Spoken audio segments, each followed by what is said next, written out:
신은 근심의 보상으로 인간에게 희망과 이것을 주었다고 합니다. 그리고 이것은 필요한 마음에 가장 좋은 약이라고 하고요. 또 이것은 최고의 명상이다라고까지 이야기를 하고 있습니다. 네. 이것이 무엇이라고 생각하십니까? 잠이죠. 네, 잠. 바로 잠입니다. 이건 저에겐 특히나 보약 같은 존재이기도 합니다. 저에게도 그렇습니다. 보통 병원을 찾으면요, 가장 먼저 듣는 질문 중에 하나가 네. 잠은 평소에 잘 주무십니까? 입니다. 이처럼 잠은요, 건강의 기본이자 척도가 되는데요. 네. 푹 잤다고 생각을 하는데 뭔가 피곤하고 개운하지 않다. 평소에 수면의 질이 많이 떨어지지 않았을까 좀 확인해 볼 때입니다. 그렇게도 말입니다. 네. 무엇이 과연 우리의 수면을 그토록 방해하고 있는지 오늘 TV 메디컬 약속에서 한번 알아볼까 하는데요.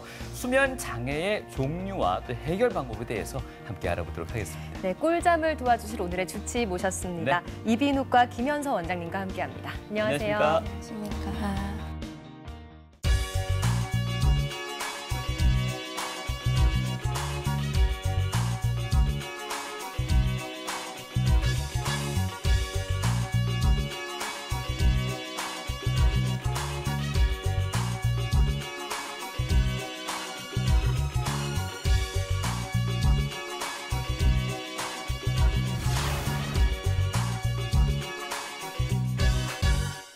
낮에는 활동하고 밤에 잘 자는 게 가장 이상적인 수면 패턴이 그렇겠죠. 되겠는데요. 이 생체 패턴이 오작동된다. 그러니까 우리가 거기 맞추지 않으면 피곤한 건 당연하고 네. 또 다른 여러 문제점들이 오잖아요. 네, 맞습니다. 생체 리듬이 깨지는 경우에는 단순히 피로함을 느낄 뿐만이 아니라 전신 무력감, 식욕 저하, 성욕 저하 등의 증상들을 느낄 수 있게 됩니다. 또한 이런 증상뿐만 아니라 생체 징후에 영향을 줘서 호흡이나 맥박, 체온 등의 이러한 변화를 주게 됩니다. 만일에 이런 신체 리듬이 깨지는 시간이 오래된다고 하면 심혈관계 질환, 대사성 질환, 또 치매나 파킨슨 등의 뇌퇴행성 질환까지 발병 위험도가 많이 증가를 한다고 합니다.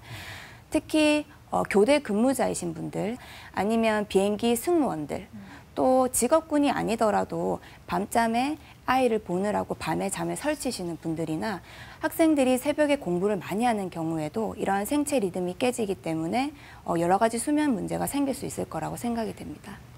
수면 장애 요인은 그야말로 다양하게 있을 것 같습니다. 우리 원장님 같은 경우에는 물론 이비인후과 전문의를 모시긴 했습니다만은 이게 과연 이비인후과에만 국한된 질환은 아닐 것 같거든요. 어떻게 설명할 수 있겠습니까? 네, 맞습니다. 수면의학이라고 하는 학문은 그렇게 오래된 의학은 아니고요. 예.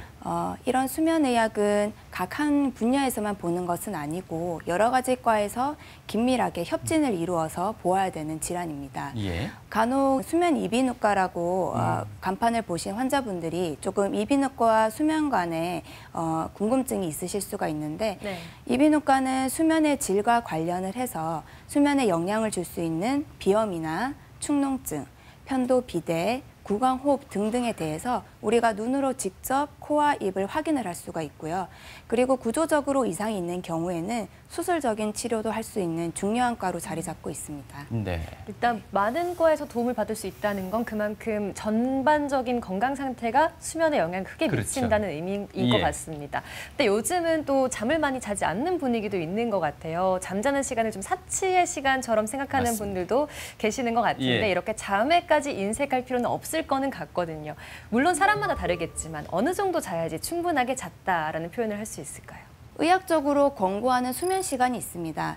물론 제가 이게 의학적으로 권고는 하지만 본인의 수면 시간이 제일 중요하고 제일 좋은 시간은 내가 다음 날에 생활을 하였을 때 주간 졸림증이나 피로함을 느끼지 않을 정도의 수면 시간을 적정 시간이라고 생각을 하게 됩니다. 예.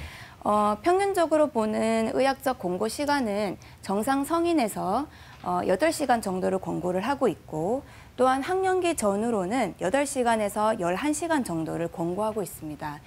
현대사회의 직장인들과 학생들을 비교를 해봤을 때는 직장인들과 학생들이 권고하는 수면의 시간에 비해서는 턱없이 부족하다고 생각이 되는데요. 이것 때문에도 많은 수면의 장애들이 생길 걸로 생각이 됩니다. 네. 그렇다면 정상 서민의 수면 구조를 한번 살펴보도록 하겠습니다. 정상 성인은 그래프로 보시면 여러 가지 수면의 단계로 나뉠 수가 있고 수면의 단계들이 모여서 하나의 주기를 이루고 있습니다. 이러한 주기들이 하룻밤 동안 4번에서 5번 정도 사이클을 형성을 하게 되는데요. 구체적으로 보시면 수면의 단계에서는 렘 수면이 있습니다. 빨간색 선이 그어져 있는 부분을 말씀하시는 네. 거죠?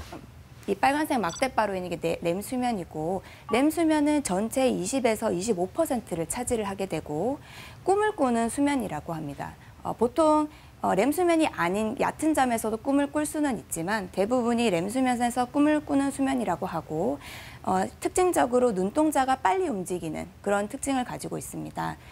각성 때와 마찬가지로 활발하게 뇌 활동이 이루어지고, 하지만 반면에 우리의 몸의 근육의 긴장도가 최저로 떨어지는 시기입니다. 렘 수면이 아닌 비렘 수면을 75에서 80%를 차지하고 있는데, 이러한 비렘 수면도 얕은 수면에서 깊은 수면까지 1단계, 2단계, 3단계로 나눠지게 됩니다.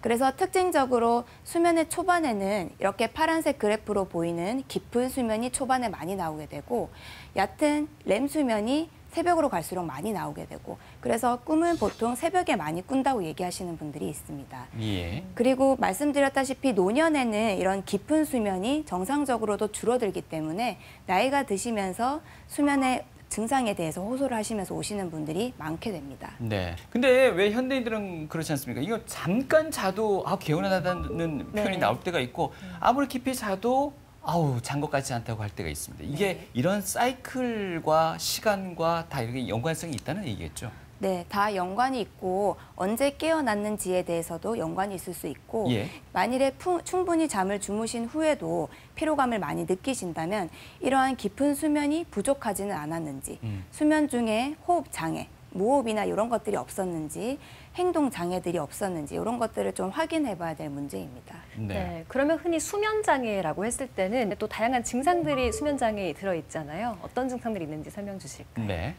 수면 장애로 클리닉에 오시는 분들은 여러 가지 증상들을 호소하시면서 오고 계시는데요. 보통은 크게 4가지로 증상을 추려볼 수가 있습니다. 이러한 4가지 증상들은 복합적으로 나타나는 경우도 있고, 단독 증상으로 호소하시면서 오시는 분들도 있고, 또 검사상으로 수면 다원 검사를 해서 밝혀지는 증상들도 있을 수가 있습니다. 네. 잠들기가 어렵다거나 잠을 들지만 자주 깨는 경우는 대표적으로 불면증 증상이 있을 수가 있고, 낮에 졸리는 증상도 여러 가지 원인이 있을 수가 있지만 기면증이라고 하는 낮에 많이 졸리는 질환이 있을 수가 있습니다.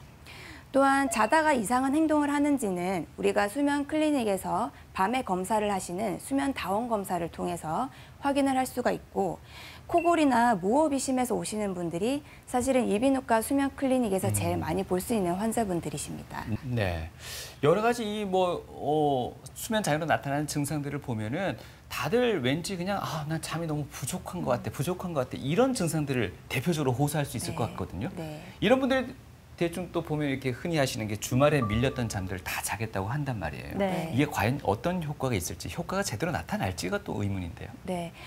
주말에 밀린 잠을 주무신다는 것 자체가 주중에 나의 수면이 부족하다는 뜻입니다. 그래서 내가 절대적으로 필요한 수면의 양이 만일에 적다면 주말에도 늦잠을 자거나 밀린 잠을 주무시는 것을 저는 추천을 드리는 바입니다. 추천까지 하세요? 네. 그렇지만 이러한 시간이 패턴이 바뀌는 것, 그러니까 늦잠을 자지만 이러한 늦잠 시간의 패턴이 시간대가 계속 바뀐다거나 너무 늦게까지 주무셔서 밤에 수면에 영향을 주는 경우에는 오히려 더 불면증이나 수면 장애를 일으킬 수 있기 때문에 조금 더 주의를 하셔야 될 수 있을 것 같습니다. 네.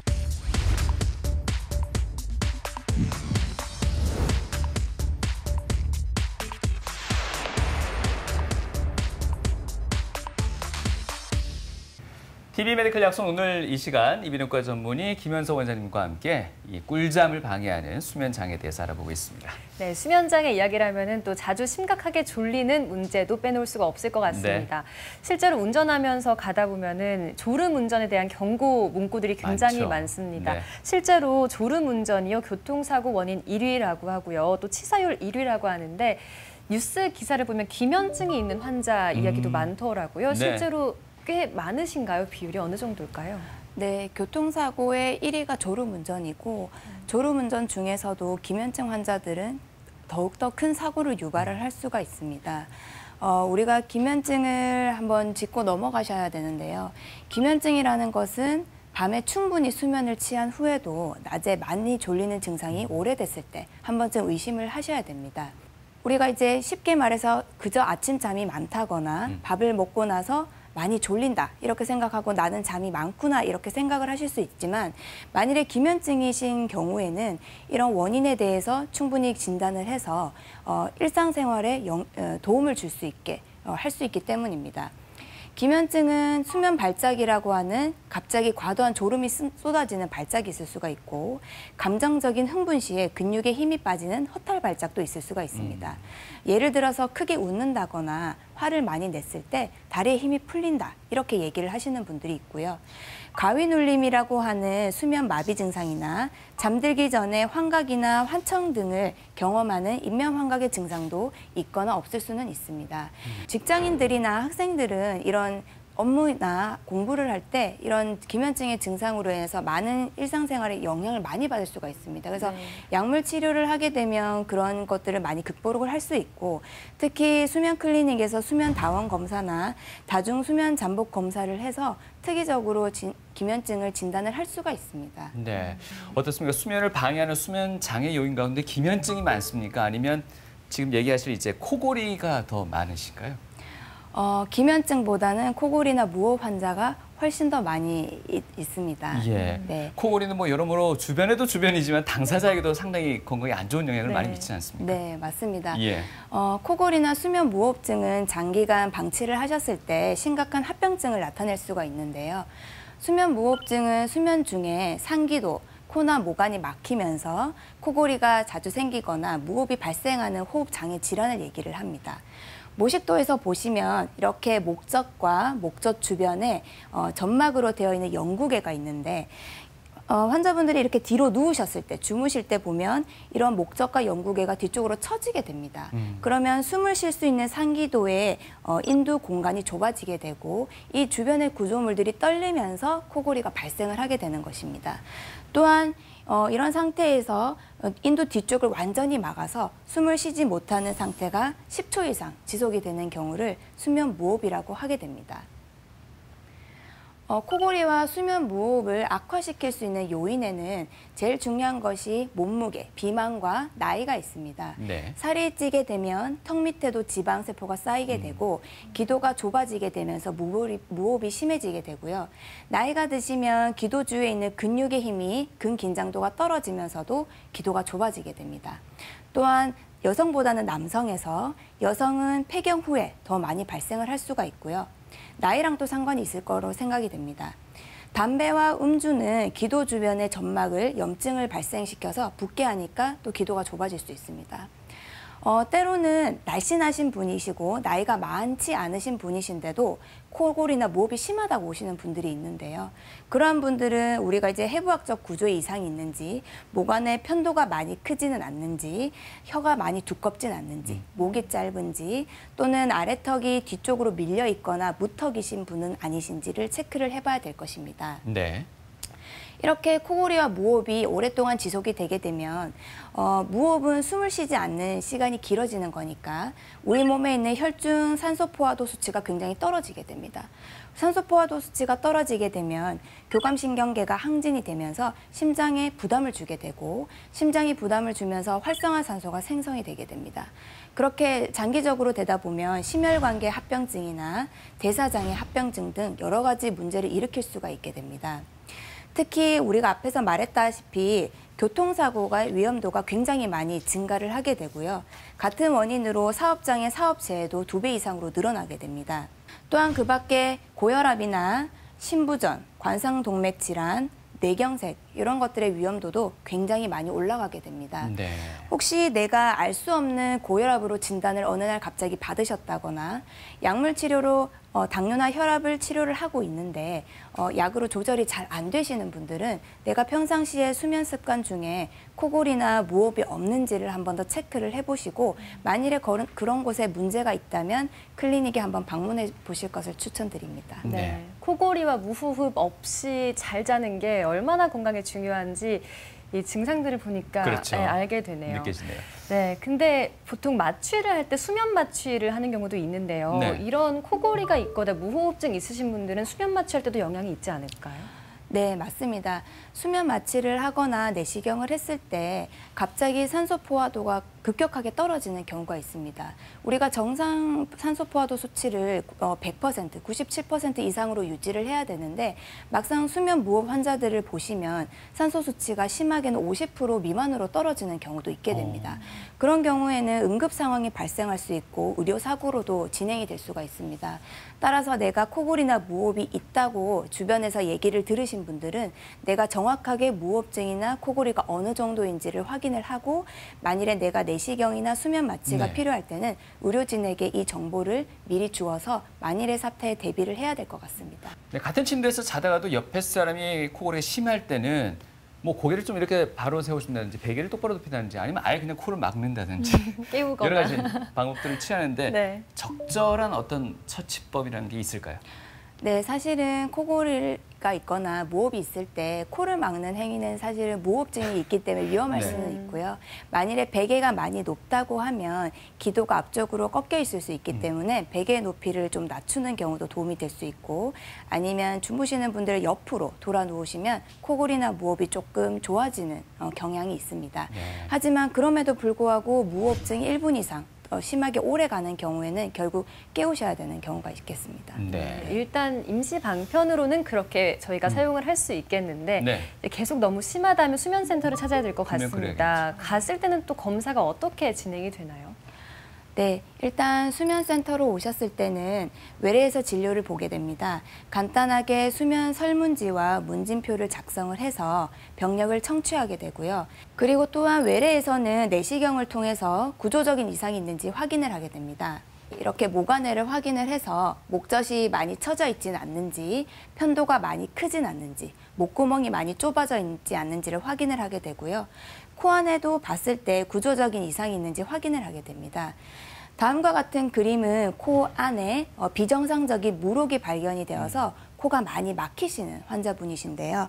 이런 분들은 밤에 주무시게 되면 오히려 구강호흡이 많아지기 때문에 코골이나 무호흡이 더 심해지는 경우가 많습니다. 그래서 이렇게 문제가 발견되는 경우에는 CT 사진을 찍어서 코가 구조적인 많이 이상이 있다면 수술이나 이런 것들을 계획을 할 수가 있고 또한 측면 사진을 찍어서 옆에서 봤을 때 상기도의 길이가 얼마나 좁아져 있는지 무호흡이 얼마나 심한지를 예측을 할 수가 있을 것 같습니다. 또한 필요한 경우에는 수면 일지를 나누어 드려서 환자분들께 수면에 어떤 패턴이 있는지 일기를 써오라고 하는 경우도 있고 이런 식으로 환자분께서 진료를 마치고 나면 예약을 합니다. 밤에 오셔서 검사를 하는 예약을 하고 가셨다가 수면센터로 저녁에 오셔서 수면 다원 검사라든지 다중 수면 잠복 검사, 양압기 적정 검사 등을 시행을 하게 됩니다. 검사를 하고 나시면 다시 외래로 오시게 될 때 결과를 확인하고 치료 방법에 대해서 상의를 하게 됩니다. 네. 우리가 잠을 제대로 자고 있는지 어떻게 확인할 수 있을까? 정확한 검사를 위해 나선이가 있다. 안녕하세요. 방송 경력 29년 차 김혁 리포터. 잘 못 자죠. 이렇게 불규칙적인 일상이다 보니까 일이라는 게. 저는 잘 모르는데 주위에서 이렇게 한 번씩 들어보면 코 곤다는 이야기도 있고 또 이도 간다는 이야기 들었고 뒤척뒤척거리면서 옆 사람 자는 거 방해한다는 이야기도 좀 들은 적이 있는데 여하튼 계속 뭐 수면은 부족한 상태인 것 같습니다.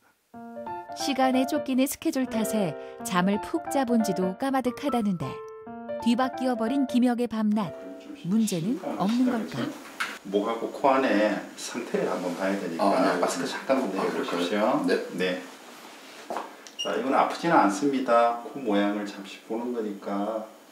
소리 한번 내주실 거예요? 안방에 자다가 거실 갔다가 어떨 때 옷방 가서 자요. 직접 주무시면서 수면 검사를 통해서 코골이나 무호흡증이 얼마나 심한지 그걸 데이터로 분석을 해보는 과정이 필요합니다. 1박 2일로 이뤄진 검사. 보다 정확한 검사를 위해 주의해야 할 점이 있다.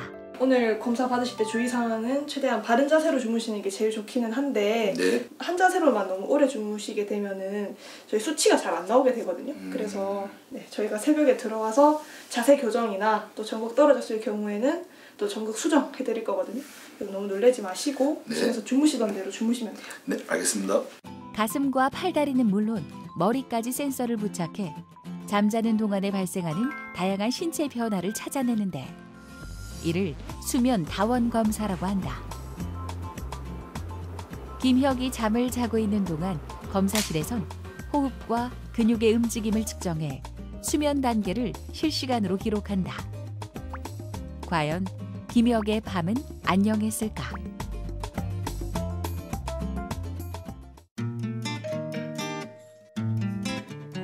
검사 결과가 나왔다는 소식에 한달음에 달려온 김혁.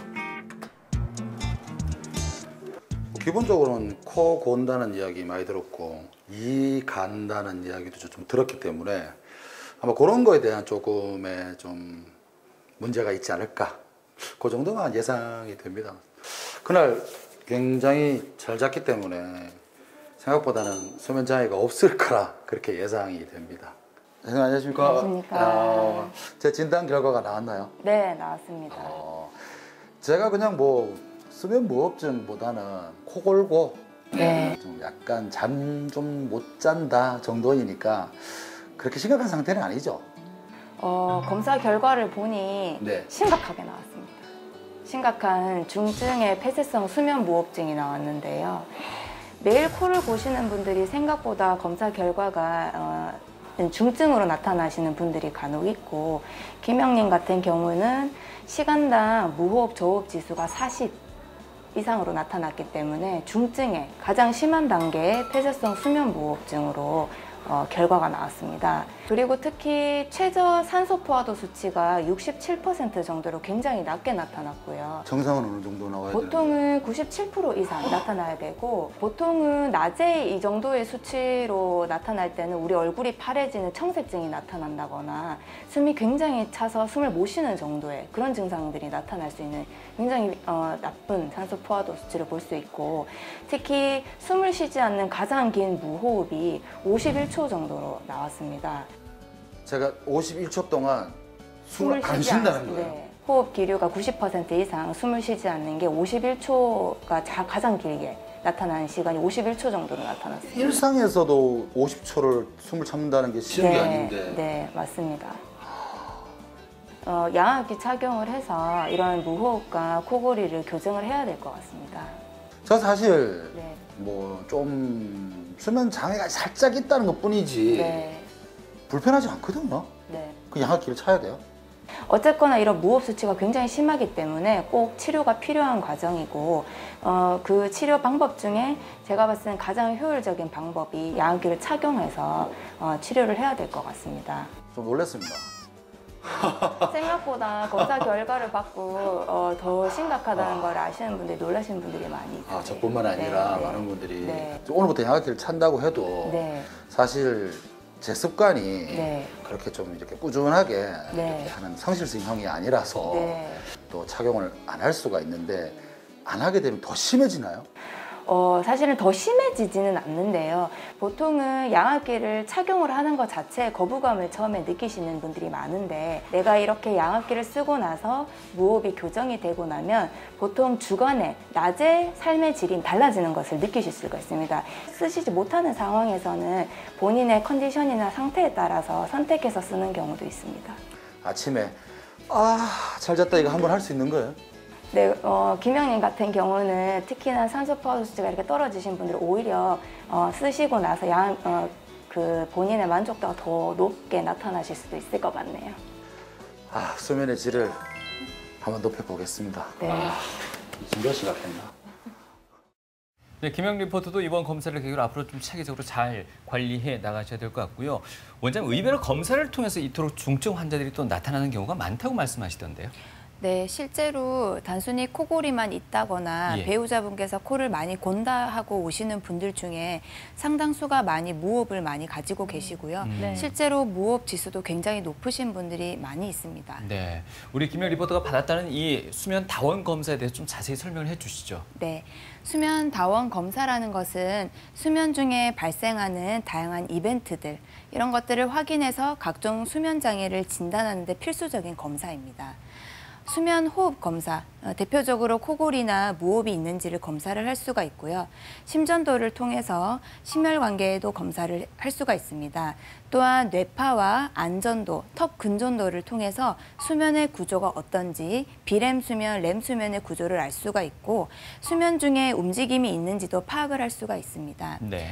수면 다원 검사는 저녁에 오셔서 주무시면서 하는 검사입니다. 그래서 직장인들이 오셨을 때 퇴근 후에 본인이 주무시는 시간대에 오셔서 검사를 하시고 검사가 끝나는 시간이 다음날 6시, 아침 6시 정도가 됩니다. 네. 그래서 평일에도 충분히 직장을 가셨다가 검사를 하시고 갈 수 있는 편리한 검사 중에 하나고요. 네. 이런 수면 검사실을 한번 살펴보면 1인실에 독립된 공간이어야 되고 잠을 잘 주무셔야 되기 때문에 소음이나 빛이 차단이 되어 있고 적정 습도와 온도가 유지가 되어야겠죠. 그리고 이런 수면 검사실을 한꺼번에 볼 수 있는 제어실이 따로 있는데 환자분을 직접적으로 적외선 카메라를 통해서 어떤 행동에 문제가 있는지를 파악을 할 수가 있고 직접적으로 바로바로 대화를 할 수 있는 통신 장비도 연결이 되어 있습니다. 환자분들께서는 수면에 영향을 줄 수 있는 약제를 드시는 것을 좀 피하셔야 되고요. 또한 카페인 음료, 커피, 알코올 등은 좀 피하고 오시는 게 좋을 것 같습니다. 네. 다중 수면 잠복 검사라는 것은 여러 번 수면, 내가 얼마나 잠이 빨리 드는지를 잠복기를 검사하는 검사입니다. 이것은 주간 졸림증을 객관적으로 검사를 하는 거고요. 전날에 수면 다원 검사를 하고 나서 다른 수면 장애가 없었을 때 그렇다면 주간 졸림증의 이유가 뭔지를 파악하는 검사입니다. 총 5번을 검사를 하게 되고 평균적으로 낸 수면의 잠복기가 8분 이내로 8분 이내로 잠이 드셨을 때 이분은 낮에도 과다 졸림증이 있다고 파악을 할 수가 있고 특별히 수면 후에는 보통은 비렘 수면이 먼저 나타나게 되는데 렘 수면이 발생을 하는 것을 소렘이라고 하게 되고 이러한 검사가 5회 중에 2회 이상 나타나는 경우에는 기면증으로 진단을 내릴 수가 있습니다. 네. 아무래도 오늘 이 얘기를 듣고 계시는 우리 시청자분들 가운데는 나도 한번 받아볼까라는 네. 생각을 하실 수도 있을 것 같은데 아마 비용적인 측면이 조금 더 영향을 미치지 않을까 싶은 생각도 있네요. 네. 예. 이전에는 이러한 검사들이 건강보험 적용을 받기 전에는 60만 원 이상의 이런 고가적인 검사였는데요. 특히 수면 다원 검사는 2018년도 7월부터 건강보험 적용을 받게 되어서 12만 8천 원 정도의 가격으로 일회 받을 수가 있고 방금 보셨던 다중 수면 잠복 검사 같은 경우는 한번 검사하실 때 한 8만 3천 원 정도 가격 비용이 발생을 하게 됩니다. 그래서 기존에 검사하셨을 때 건강보험 전보다는 훨씬 더 좀 저렴한 가격으로 검사를 받으실 수가 있습니다. 네, 일단 비용적인 측면에서 부담은 조금 줄긴 했으니까 지금 좀 신경이 쓰이신다 하시면 그렇죠. 검사를 받아보시면 좋을 것 같아요. 네. 이해를 돕기 위해서 사례를 준비해 오셨거든요. 첫 번째 네. 사례부터 보겠습니다. 네. 첫 번째 환자는 46세 남자분이십니다. 몸무게가 105kg으로 굉장히 비만이신 분이시고 네. 수년간의 코골이나 무호흡이 있으시고 코막힘도 동반되어 있으신 분이셨어요. 고혈압 약과 심근경색으로 약물을 복용 중이신 분이시고 수면 설문지를 했을 때는 다양한 수면의 질이나 코골이가 굉장히 심하게 나타나신 분이셨습니다. 이렇게 CT 사진을 찍었고 측면에서는 상기도의 길이가 한 7.8mm 정도로 보통 정상 성인에서의 상기도 길이가 한 10mm 이상, 12mm 정도 나타나는 경우가 있는데 조금 좁아져 있는 소견을 볼 수가 있습니다. 우리가 이제 수면 다원 검사를 하고 나서 환자분들한테 결과를 설명을 할 때 제일 눈여겨봐야 되는 것 중에 한 가지가 이런 무호흡, 저호흡 지수입니다. 이것은 1시간당 내가 무호흡이나 저호흡이 몇 번 발생했느냐를 뜻하는 거고요. 이러한 수치에 따라서 중등도를 나눌 수가 있습니다. 30 이상인 경우는 중증에 해당하게 되죠. 그래서 이 환자분 같은 경우는 AHI 같은 경우가 54 이상으로 중증, 폐쇄성 수면 무호흡증을 알 수가 있고 여기 보시면 산소 포화도도 73%로 많이 떨어져 있는 것을 알 수가 있습니다.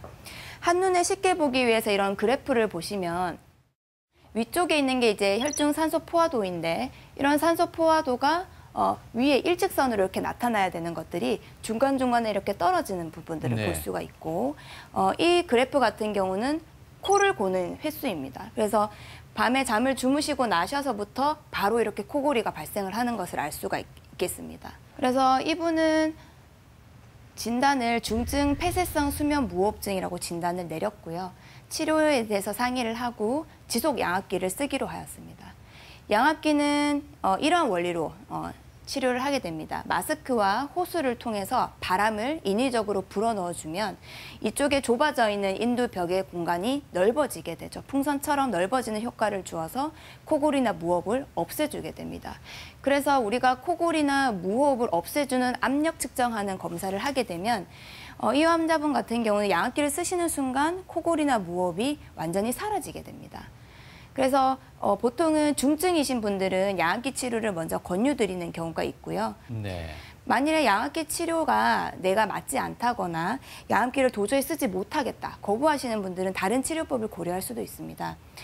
자세를 옆으로 돌아 누워서 주무셨을 때 무호흡 지수가 많이 떨어지시는 분들은 체위요법, 옆으로 돌아 눕거나 하시는 요법을 추천드릴 수도 있고, 구강 장치물, 이렇게 입안에 있는 혀 근육이나 턱을 이렇게 당겨주는, 끼우고 주무시는 구강 장치물을 쓰는 경우도 있고요.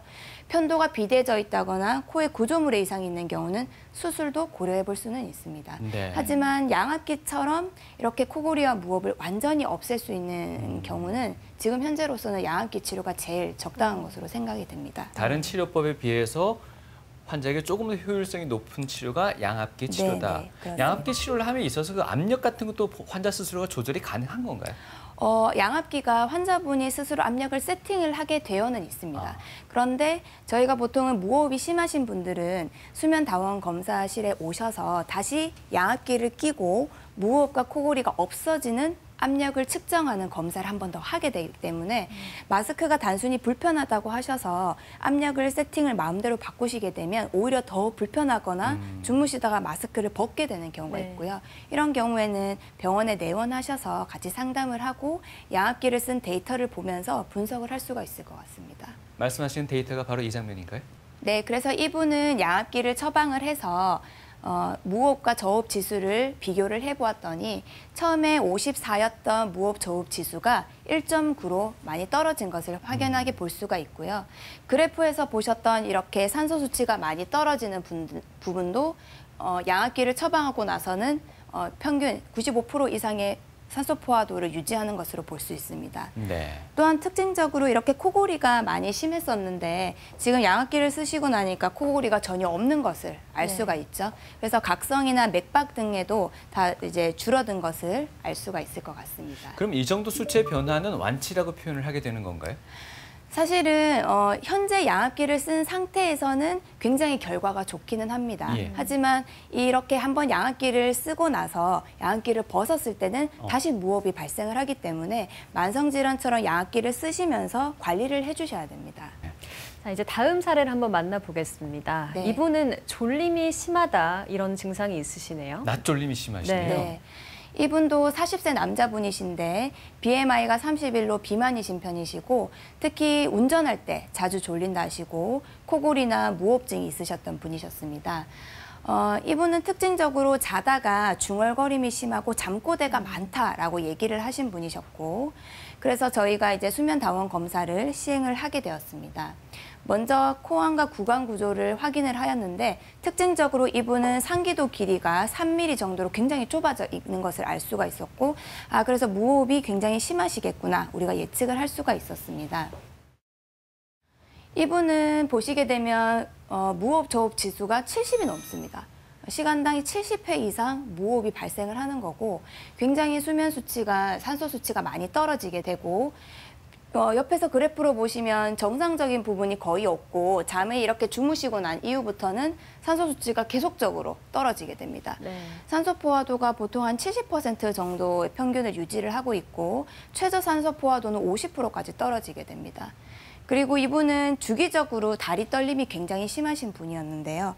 일단 외래에서 잠꼬대가 많다고 하셔서 우리가 영상으로 확인을 하고 찾아놓은 게 있습니다. 네.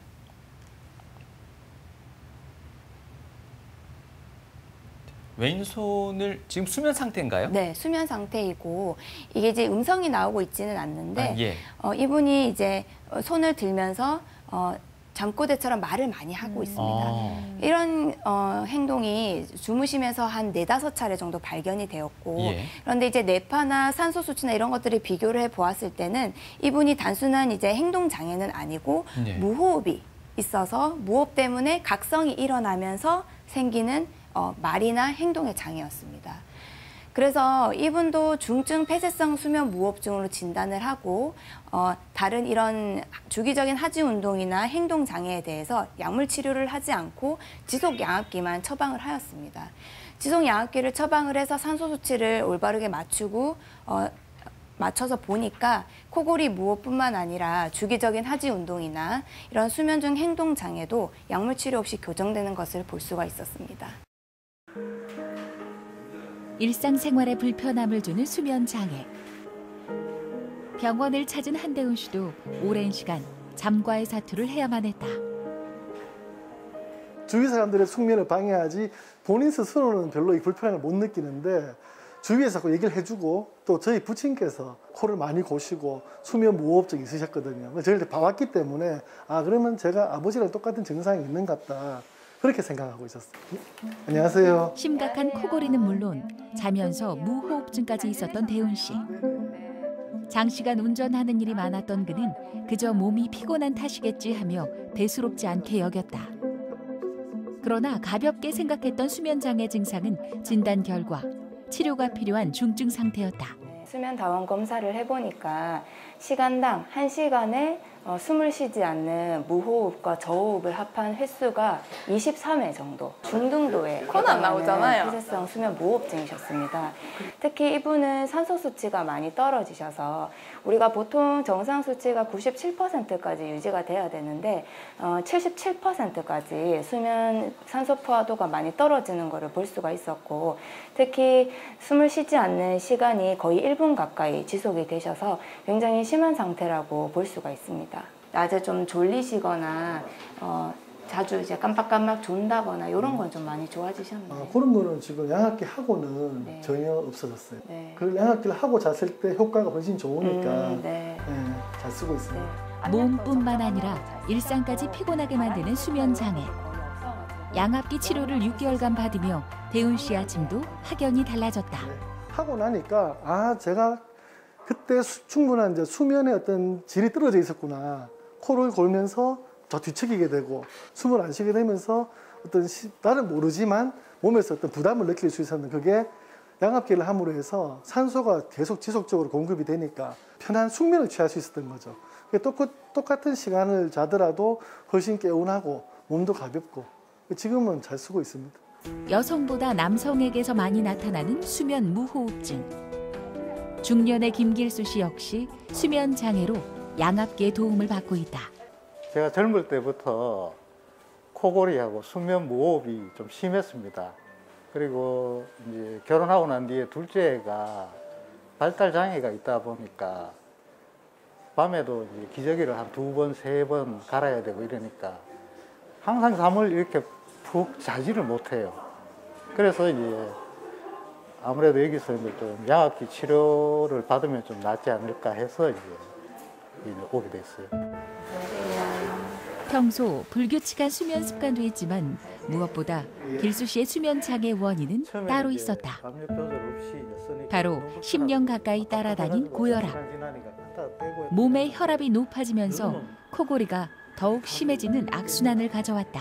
수면 무호흡증이 심한 경우에 혈압을 높여주는, 그러니까 무호흡증 때문에 산소 수치가 떨어지면 우리가 심장 박동수가 늘려준다거나 심장에 부담을 주기 때문에 혈압의 위험 인자가 굉장히 높아지고 단독적인 혈압의 이제 위험 원인으로 밝혀져 있습니다. 그래서 조절이 되지 않는 고혈압 환자분이시거나 아니면 갑작스럽게 고혈압 진단을 받으신 분들도 내가 코골이나 무호흡이 없는지 한번 확인을 하시고 주의 깊게 관찰하시고 검사를 하시는 것을 권유드립니다.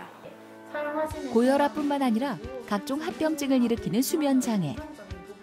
단순한 잠버릇이 아닌 적극적인 치료가 중요하다. 힘겹게 잠과의 사투를 벌이던 길수 씨. 양압기를 통해 일상의 자신감을 되찾아가는 중이다. 다음날 일어나셨을 때 입마름이나 이런 거는 조금 없으신가요? 많이 이제 개선됐죠. 많이 개선되셨어요? 그러니까 지금 마스크에서 바람도 따로 안 새서 이 압력 그대로 사용해 주시면은 네, 지금보다 알겠습니다. 더 좋아지실 겁니다. 네. 처음에는 아무래도 몸에 이제 부착을 해야 되니까 몸이 좀 부자연스러웠죠. 뭐 그런 게 좀 많이 불편했는데 우선 숨쉬기가 편하니까 수면의 질이 아무래도 호흡이 좋아지니까 많이 좋아졌죠. 수면의 질이 좋아지니까 좀 몸도 좀 나아지는 것 같고 혈압약을 지금 복용하고 있는데 한 9년째 됐는데 혈압도 4, 5 정도 떨어지더라고요. 수치가. 건강 위해서도 아마 뭐 저한테 꼭 뭐 필요할 것 같아서 지금도 뭐 쓰고 있습니다. 양압기 치료받고 있는 환자 사례 화면을 통해서 만나봤는데요. 원장님, 이 코골이나 무호흡증이 고혈압하고 실제 어떤 연관이 있는지도 궁금하고요. 네. 예, 그렇다면 이제 뭐 고혈압 약을 대신할 만큼의 어떤 효과가 있는지도 궁금한데요. 네. 수면 무호흡 환자 중에서 50%에서 고혈압을 진단받으신 분들이 있고요. 그리고 고혈압 환자에서 30% 정도에서 수면 무호흡증이 관찰이 된다는 연구 결과가 있습니다.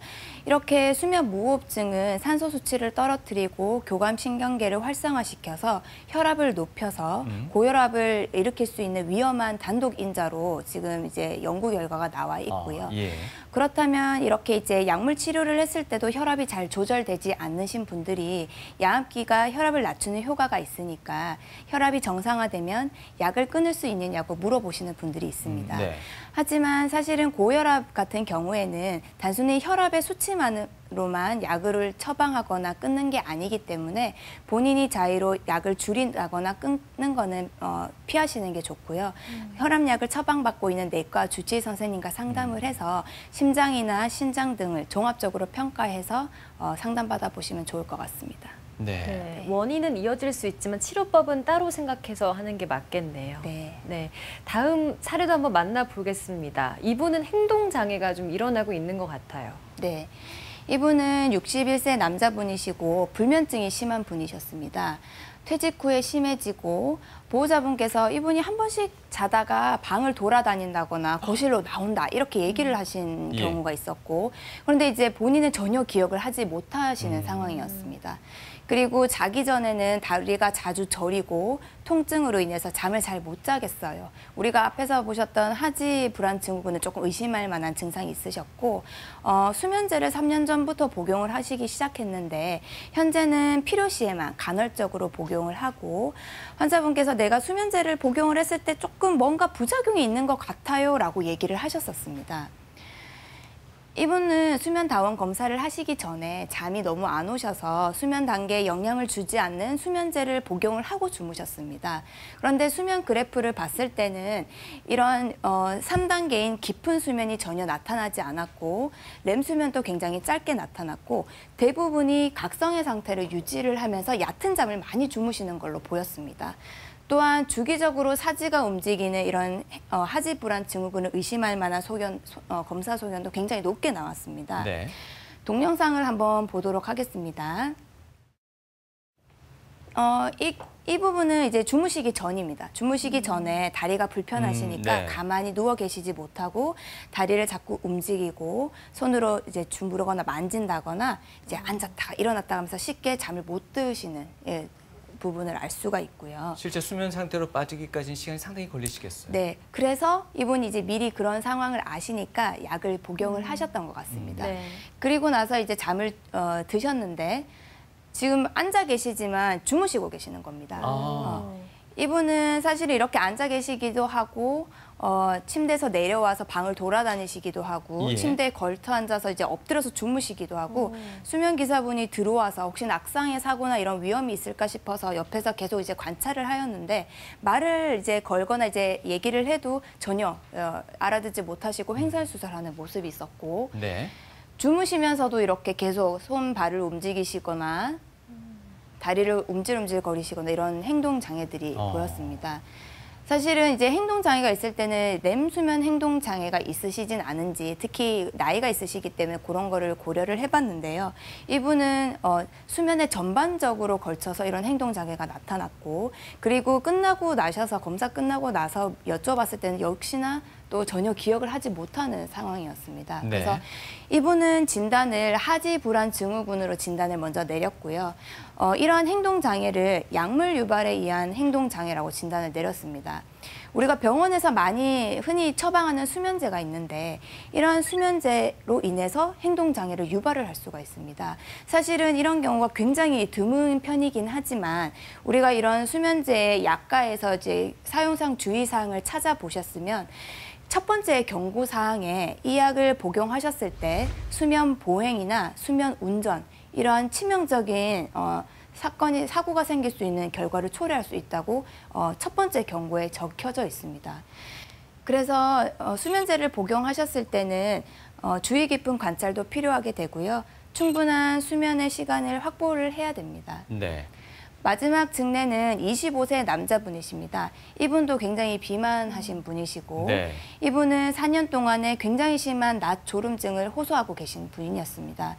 물론 이제 무호흡과 심한 코골이도 있으셨던 분이시고 이분은 잠이 들었을 때 환청과 크게 웃었을 때 힘이 빠지는 느낌이 있다고 하셨습니다. 우리가 이제 기면증을 의심할 수 있는 허탈 발작의 증상을 가지고 계셨고 이분은 수면다원 검사를 역시 했을 때 이분도 무호흡 저호흡 지수가 60 이상으로 굉장히 높게 나타났습니다.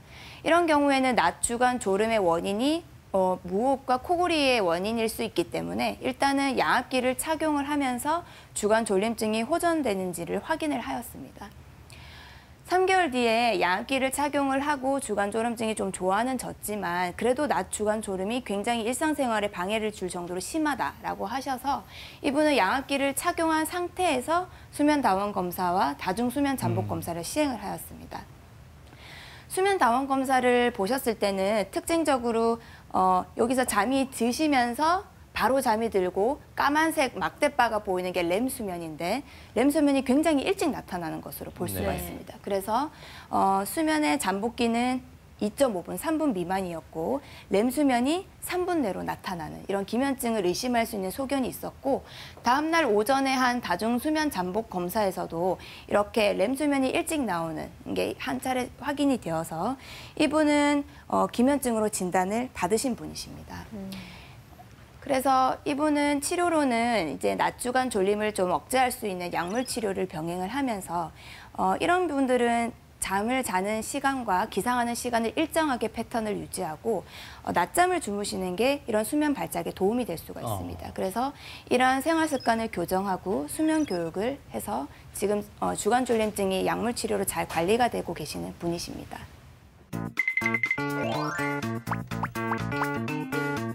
저도 사실 코를 골고 있지만요. 다른 사람은 코 고는 것도 듣거든요. 네. 근데 코 고는 소리는 굉장히 다양해요. 네. 아주 그냥 곱게 하시는 분도 계시지만 천둥 소리처럼요. 네. 옆집에도 들린다는 뭐 이렇게 과장해서 하시는 분들도 있는데 그런데 어떤 남편분이 진짜 천둥 소리 좀 크다고 네. 말씀하시는 아내분이 있어요. 네. 그 아내분이 소음성 난청을 앓을 수도 있나요? 소음성 난청이라는 것 자체가 보통 90데시벨 이상의 큰 소음이 하루에 뭐 8시간 이상 노출이 됐을 때 이제 질환을 얻을 수가 있습니다. 지하철에서 발생하는 소음이 80데시벨 정도이니까요. 와. 그 정도 큰 코를 고시는 분이 옆에 계신다면 네네. 소음성 난청이 발생할 수 있을 것 같습니다. 야, 심각하네요. 제가 들은 우문 중에 하나가요. 코골이를 하시는 분과 같이 자면은 그 사람도 나중에 코를 곤다라는 말인데 맞나요? 꼭 그렇지는 않습니다. 그러면요. 네. 부자지간에 네. 코를 참 음악 있게 번갈아 가면서 네, 네. 예쁘다고 표현이 될지 네. 모르겠지만 그렇게 고시는 분들도 있더라고요. 네. 코골이 유전은 아니죠? 코골이나 무호흡은 좀 유전적인 경향도 있습니다. 네. 왜냐하면 코골이나 무호흡이 발생하는 것 자체가 구강 구조나 비강의 구조에 의해서 발생을 하는 거기 때문에 우리의 이제 하하 구조, 아래 턱의 구조나 아니면 턱이나 편도 크기, 이런 상기도의 길이 이런 것들이 대부분이 부모로 물려받은 유전자 영향을 많이 받기 때문에 가족력에 영향이 있다고 봅니다. 상대적으로 저처럼 뚱뚱한 사람이 좀 비만인 사람이 코를 더 고나요? 그렇죠. 아무래도 비만이신 분들이 상기도 주변에 점막이 아래쪽으로 더 처져 있는 경우도 있고 지방세포들이 축적이 되기 때문에 상기도가 조금 더 좁은 경우가 있을 수가 있습니다.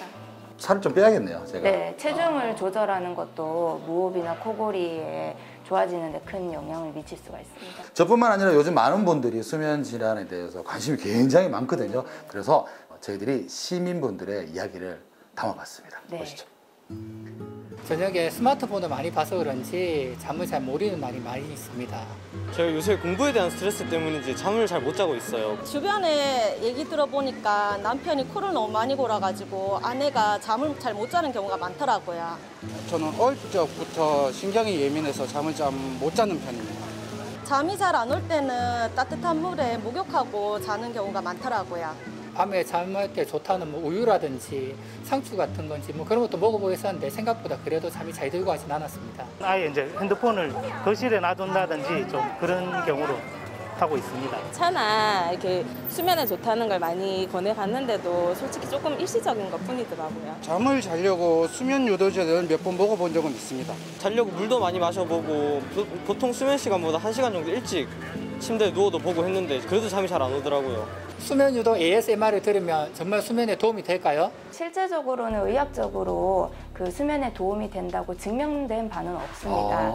그렇지만은 수면에 도움이 되는 ASMR을 들었을 때 뭔가 몸과 마음이 좀 편안해지고 그렇죠. 심신이 이완이 되기 때문에 내가 잠을 좀 잘 들 수 있다라는 느낌을 받으시는 것 같습니다. ASMR 요새 굉장히 관심이 많아지니까 의학적으로도 지금 연구 중에 있는 것 같습니다.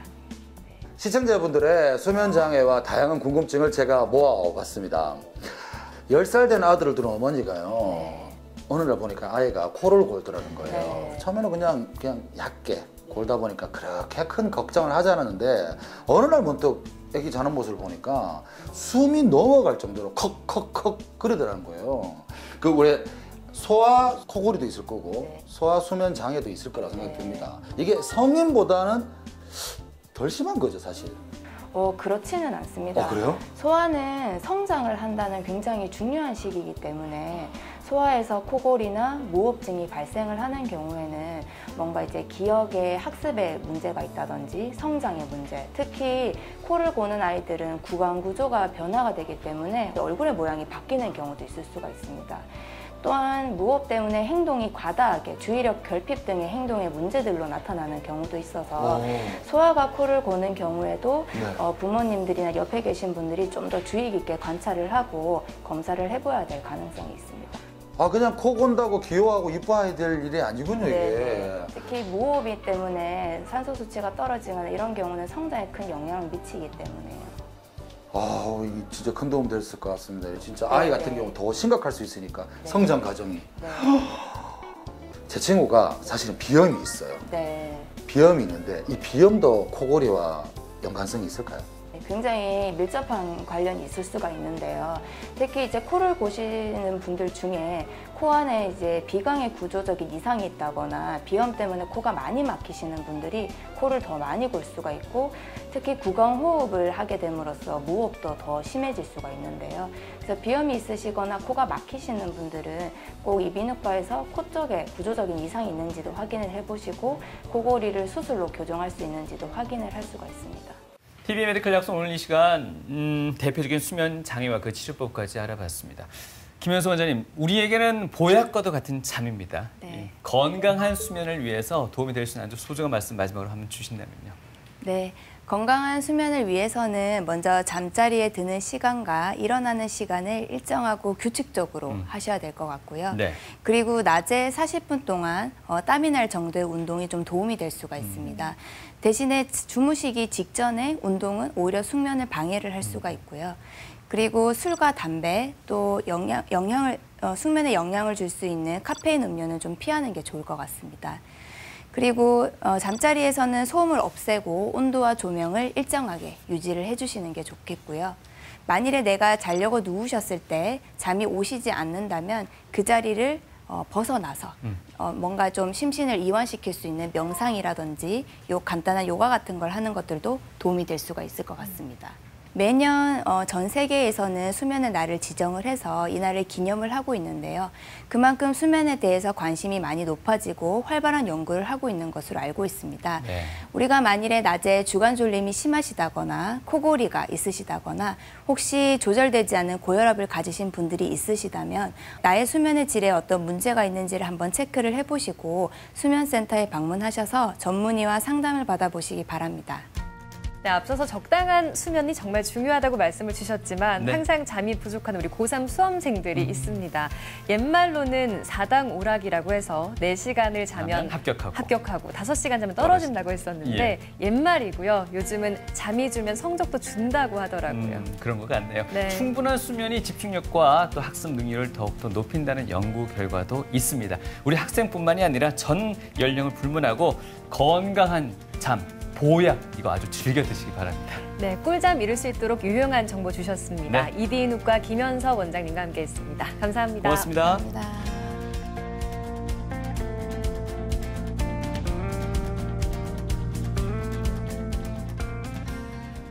무호흡증이 심하신 특히 여자분들을 양압기를 써서 치료를 해보자고 말씀을 드리면 조금 거부감을 가지시는 분들이 조금 많습니다. 그래서 제가 항상 좀 용기를 좀 북돋워 주면서 의지를 좀 가지시면서 검사를 하자고 하시는데 한 3개월 전쯤에 어떤 여자분께서 밤에 주무시다가 항상 가슴이 답답하면서 잠이 깨게 되고 그러면 이제 일어났을 때 숨이 조금 차고 뭐 불안한 느낌도 들고 이러시는 분이 계셨었습니다. 근데 그분께서 양압기를 처방을 해서 힘들지만 1달, 2달 정도 쓰고 나셔서 수능 기간에 잘 통과를 하셨고 굉장히 신기하게도 그런 불안 증세나 이런 것들이 많이 좋아지고 특히 가슴이 답답하다거나 자기 본인이 평상시에 심박수가 조금 높았었는데 그게 잘 조절이 된다고 하셔서 굉장히 감사하다고 오신 분이 계셨었는데 굉장히 그분을 보고 제가 보람을 느낄 수 있었던 것 같습니다. 모든 사람들이 약간 무호흡증 없이 다들 건강한 즐거운 수면을 하셨으면 좋겠습니다.